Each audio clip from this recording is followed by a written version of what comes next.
Salut, je fais une petite vidéo pour répondre à la vidéo de Vince Moped qui est emmerdé avec un sien de piston qui est complètement bloqué, mais je la mets en public comme ça, ça permet de faire partager un petit peu. Donc, quand on a un sien de piston qui est complètement bloqué, comme on va dire celui-là, même si là c'est pas le cas, hein, je l'ai remonté juste comme ça pour l'occasion. Donc très souvent, les siens de piston sont rarement bloqués tout en haut ou tout en bas, surtout s'ils ont serré. Généralement, ils sont serrés au niveau de l'échappement, donc le piston est à mi-hauteur dans le cylindre. Très souvent, c'est comme ça. Donc, pour faire sortir un sien de piston qui est coincé comme ça à mi-hauteur, de toute façon, au bout d'un moment, il n'y a pas le choix, il faut le faire sortir. C'est très simple. Il suffit d'utiliser des outils chirurgicaux vraiment adéquats et qui permettent de travailler l'amour de la mécanique. Donc, on va sortir les scalpels de chirurgie maintenant. Et il va nous falloir un maillet en alu, en bronze, en ce que vous voulez, mais pas en caoutchouc. Faut vraiment de la matière. Et bien évidemment, un marteau. Et ensuite, il va falloir pamper dessus. Alors, pamper, c'est un terme du sud que je vais expliquer tout de suite. Là, moi, je vous donne un marteau comme ça, vous tapez avec. Moi, je tape avec un marteau, voilà, comme ça, tac, on arrive et on tape dessus jusqu'à ce que ça le décolle. Ça, c'est ce que tout le monde fait, il tape. Dans le sud, un sudiste ne tape pas. Il pampe. Vous comprenez la différence? Là, tu arrives, et avec tous les joies et l'amour de la mécanique que tu peux avoir à ce moment-là, tu arrives et là, tu y emmanches tout ton amour directement dedans. Normalement, si tu changes pas de main, ça vient. Voilà. Et alors, moins tu vas changer de main, et plus ça va venir, c'est sûr. Normalement, en y allant guetter de bon cœur, ça vient. Donc ça, c'est la solution numéro 1. Alors, pourquoi je mets un maillet entre les deux? Bah tout simplement pour éviter de se faire péter les doigts, parce que si tu prends pas un maillet, et que tu prends un jet de bronze, ou une barre, ou un truc comme ça, que tu la cales comme ça, que tu la tiens avec tes doigts, et que tu arrives et que tu pampes comme un débile, et que tu te rates, c'est ta main que tu vas éclater. On est d'accord? Là, si tu prends un maillet, même si tu te rates, c'est pas grave. Tu vas te rater un peu avant, tu vas te rater un peu après. Tu peux peut-être tout niquer, tes goujons, tout ce que tu veux, mais c'est pas tes doigts que tu vas niquer. Les doigts, ça reste quand même un truc assez important quand on fait de la mécanique, voire même pour tout le reste. Donc là, normalement, le truc, il est censé venir. Moi, franchement, j'ai sorti des cylindres, mais serrés à mort comme ça. Franchement, ça vient. Après, si vraiment ça vient pas, soit parce que t'as pas assez de force, soit parce que le moteur est pas assez bien maintenu dans un étau ou quoi ou qu'est-ce, ou vraiment, en fait, plus tu tapes et plus le moteur se décale sur l'établi. Normalement, faut bien le fixer. Hein. Là, tu y fous un support temporaire, tu fous ça dans un gros étau bien serré, tu tapes comme un débile, c'est censé venir.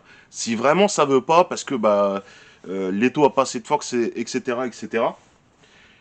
il y a une autre solution qui est encore plus bourrine, j'ai envie de dire, qui consiste à tronçonner le cylindre. Alors, là, tu remontes ton cylindre comme il est bloqué dans le milieu, là, comme très souvent il est bloqué.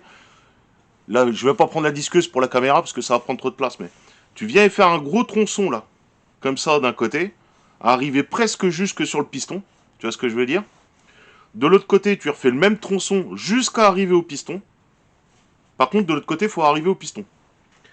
Et après, toujours dans l'amour et la délicatesse, dans la fente que tu auras fait avec le disque là, tu viens coller un burin. Et là, par contre, tu peux taper, t'es pas obligé de pamper. Tu fous directement ton burin dans l'encoche et tu viens taper comme ça dessus. Là, ce qui va se passer, c'est que comme tu auras fait une encoche de préouverture de l'autre côté et une encoche du côté où tu vas taper, une fois que tu es dedans et que tu viens taper comme ça avec ton marteau, en fait, ton cylindre, il va venir s'ouvrir sur lui-même. Donc, tu auras fait une fente à l'arrière pour l'aider à s'ouvrir, parce que sinon, il s'ouvrira très difficilement. Et devant, tu auras fait une fente dans laquelle tu vas avoir mis le burin. Donc, forcément, les deux fentes, clac, le truc, il va être obligé de se décoller. Il va être obligé de libérer le piston. Alors, ça, c'est une solution que j'aime pas faire. Tout simplement pourquoi? Parce que ça fait de la poussière d'alumine plein l'atelier, ça te pourrit les poumons, ça te pourrit tout, t'en as partout, ça te nique les disques de disqueuse, parce que l'aluminium à disquer, franchement c'est de la merde, ça en fout partout, ça te pourrit les disques, ça te pourrit les bons, ça te pourrit tout. Donc c'est vraiment le truc en ultime recours. Tu mets un coup de disque d'un côté, un coup de disque de l'autre, et après en tapant, clac, le cylindre il va s'ouvrir. À savoir que ça c'est de l'alu, c'est pas de l'alu de canette de bière. C'est un alu qui est assez cassant, un peu comme une plaque de fonte ou un truc comme ça. Donc au bout d'un moment, quand il va trouver sa limite de résistance, clac, il va s'ouvrir net. Donc voilà, en espérant avoir pu résoudre ton problème, hein, tu me diras si ça a fonctionné, si ça n'a pas fonctionné. Moi, peut-être qu'il existe d'autres solutions, hein, mais je sais que mettre du dégrippant chauffé, j'ai déjà fait. Quand c'est serré, serré, avec des morceaux qui sont passés dans le moteur, c'est mort. J'utilise ce genre de technique extrêmement bourrine et qui fonctionne plutôt pas trop mal.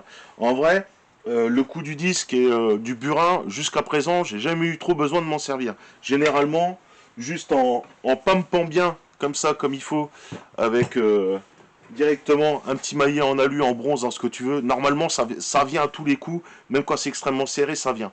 Si vraiment, vraiment, vraiment, je te dis que t'es dans la merde, bon bah voilà, au pire tu te mets un petit masque de protection pour éviter de respirer trop de poussière d'alumine, ou tu respires un peu à côté le temps que les poussières retombent, et puis tu reviens pour finir ton cylindre, et t'as 2 disques à passer, et c'est bon.